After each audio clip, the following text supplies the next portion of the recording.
Good morning, people of Knox Presbyterian. My name is Hamish Galloway, and I'm going to be the speaker at your camp in May. The theme for the camp is recentering our gaze. There's a famous saying, the two men behind prison bars, one saw mud, the other saw stars. Sometimes we can get stuck in the mud, and our worlds can become small and self-centered and miserable. But God calls us to a much bigger picture than that.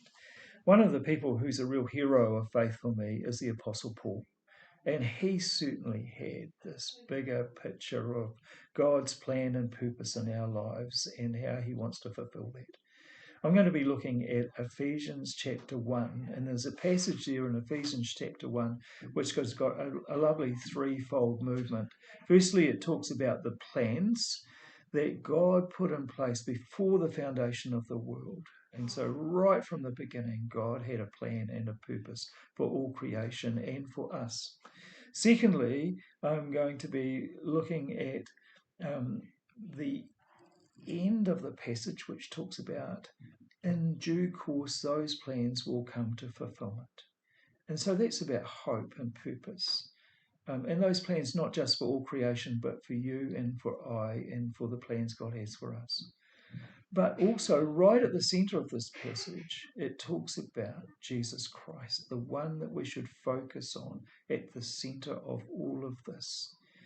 And the meaning, purpose that the call of Jesus on our lives brings, that allows us to fulfill the plans that God has for us. And so, the plans that God has for us, the centering impact that Jesus has in those plans, and where we're headed ultimately in terms of a fulfillment of these plans. Certainly, Paul was all about that. He had a big view, and he, as it says in Philippians, was pressing towards the goal that was his in Jesus Christ. And so I'm looking forward to being with you as we explore these things, expanding our gaze, recentering our gaze on Jesus Christ and the big plans that God has for you and I and this world.